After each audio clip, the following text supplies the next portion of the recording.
Welcome to the show. I'm Kathy Ireland. Being able to dial 911 in an emergency is key to getting help when it's needed most. More often than not, today's callers are on smartphones, so 911 technology needs to keep up with the times. CEO Don Ferguson and Daryl Whitmer, Senior Vice President of Strategic Relationships of NGA 911, joins us to talk about their company's next generation 911 technology solutions. Welcome, gentlemen. Thank you, Kathy. Thank you. Now, Daryl, can you tell us about the next generation of 911 and some of the current problems associated with the emergency dial-in system? When someone needs to call 911, it is probably one of the most traumatic experiences of their life. The 911 system that is in place today was installed and developed in the early 1970s. Mobile phones and smartwatches were a thing of science fiction. We didn't have them. We never anticipated that we would have them. Today, we have approximately 240 million 911 calls every year. Of those 240 million, 75 to 85%, or approximately 192 million, are wireless calls. Because of this old system, we don't know where you are when you call 911 from that network. We need a next generation 911 system to allow us to integrate all of the new technologies that are available to us when we use a smartphone. We can get Uber, we can get pizza, they know where we are, but 911 doesn't know where we are. NGA 911 has developed its advanced next generation 911 solution to work with other industry partners to resolve those issues and bring true 911 to the public that needs it when they need it. Wonderful. And Dawn, last December we had a nationwide outage of the 911 system. Can you explain what caused that malfunction? Yeah, it's a really short answer. It's because the system is old and outdated. In fact, when the 911 system that we're running on today was built, President Nixon was in office. And the core structure, the core network of the 911 system has not changed. The nationwide outage, this particular one that you're talking about, was for a long period of time and affected many people. But the fact is that the 911 system is failing every day. There's outages every day. In fact, in California, there's 15 to 30 outages every month. And those outages are because it's an old system that needs to be upgraded immediately.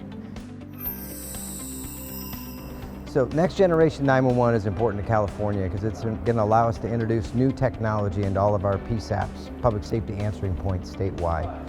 Right now we're experiencing some problems with our existing 911 system and outages and just limitations of being able to bring in data, the data that the users expect when they access 911. Next Gen is a much more resilient, reliable system, and it's going to enable us to bring that data that we need into the 911 centers. Location-based routing is at the center of the vision for Next Generation 911. One of the ideas in Next Generation 911 is to take your location from the device, which uses your location for a lot of other things today, and to compare that to mapping data and to send you to the correct PSAP based on your location.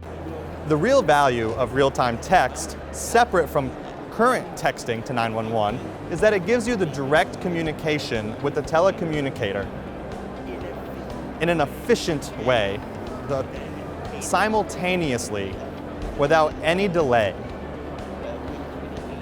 when communicating with the dispatcher.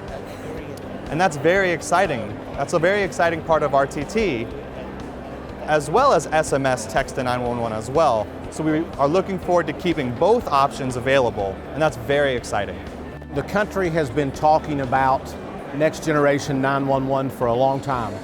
And when I came in contact with this company about 6 months ago, I saw that they had their act together, and I truly felt that this was going to be the platform that the rest of the country will grow from. And Daryl, what is preventing the adoption of the next generation of 911 in the U.S.? Kathy, it's fear and it's big business. The fear comes from our public safety agencies whose sole responsibility is respond to a 911 call, and they fear change. Even though they know they need change, even though they know that they need better routing and better location, and they need more data with the call, at the end of the day, their sole responsibility is to answer a 911 call and get help to the public. So we have a fear factor that we're dealing with, especially in the NGA 911 solution, because the NGA's 911 solution is based on the cloud. We are cloud-based, similar to many federal government agencies, similar to many financial institutions. But it's still new and a change for public safety. From the big business side, the large telephone companies have been responsible for delivering 911 for years. Since the inception of 911, it was always dependent upon the telephone company to deliver that service to you. Again, agencies are concerned about moving away from what they know. And also, it is difficult for us as smaller companies in many states to get the authority and the authorization to move into a state to be able to deliver new services. Don, what does the future hold for NGA 911 in particular and for public safety in general? Well, the first thing we have to do is we have to replace this legacy 911 1970s infrastructure. And we have already deployed emergency services networks in Louisiana, West Virginia. And we are traveling literally from state to state to help public safety overcome this, say, consideration or fear about moving to the next generation of 911. So the immediate future is to get rid of this old stuff. What that then does is it opens the door for video streaming, for FaceTiming 911. And imagine again how valuable that is. It opens the door for the deaf and hearing impaired to use real-time text for them to communicate to 911 and not be relegated to those older technologies. And it also, in today's world, there is this emergence of two things, artificial intelligence, and they call it the Internet of Things. And the Internet of Things basically means that everything has a sensor.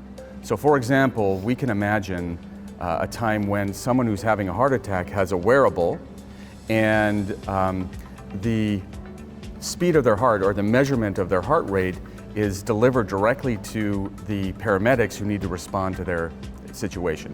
That's Internet of Things. And with a little bit of AI and the processing of that massive amount of data, better decisions and quicker response can be realized. NENA develops the standard for next generation 911. It's a standard adopted by Canada countrywide. It's a standard that is the NG 911-2 standard in Europe, although they don't have all the functionalities that we have here. And it's currently either deployed or in the process of being deployed in about 20 states in the United States. And our neighbors in Latin America are considering using the same standard as well. So NENA's role is that of developing the standard for next generation 911. Next generation 911 is so important to the citizens of the United States because of all the ancillary data that we'll be receiving from our callers in the future to help us locate them quicker and effect a more efficient response to them in their time of need. Having video of a suspect vehicle or a suspect, or more importantly, if you have a video or still photographs of, say, a lost child, and you can transmit that out quickly to the first responders in the field, that is something that would be invaluable. You can get people looking for that lost person faster, and you can alert the public much quicker if you actually have video or a photo. It's invaluable and is evidence going forward. The rest of the world has already migrated to an IP-based network. There are data sets that are critical to saving lives, that are critical to getting information out to the first responders to make their response more effective to our communities, and the only way to do that is to upgrade the network. Location-based routing is important because it'll provide the opportunity for the dispatcher to know where you are the moment you call 911. If we don't know where you are when you call 911, the first 20 to 30 seconds is spent trying to figure out where you are. And there's some cases where you simply don't know where you are. And that delays the ability to get you the help you need. It puts lives at risk. Every second we can save from a 911 call, that directly correlates to lives being saved. Well, we're so grateful for the great work that you're doing. Daryl, what is most meaningful to you about this work? The fact that we are able to provide the tools to our call takers and dispatchers that they need to be able to provide the help that the public needs when they call 911. The call takers and dispatchers are my heroes.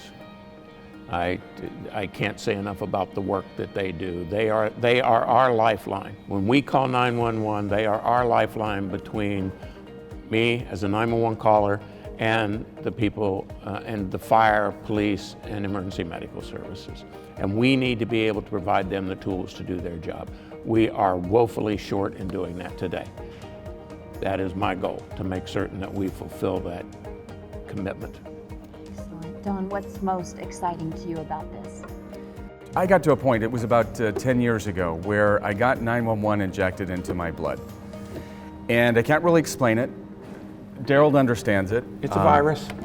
And you get this sense of responsibility. The best way that I can explain it is that we were doing testing in Alhambra School District in just in the Los Angeles area.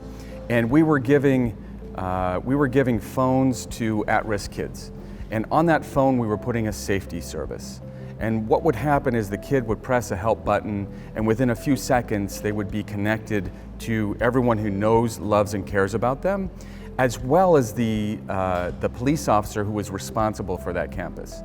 Great program, we had great success, and we uplifted many students. However, the thing that struck me most about that is the police officer,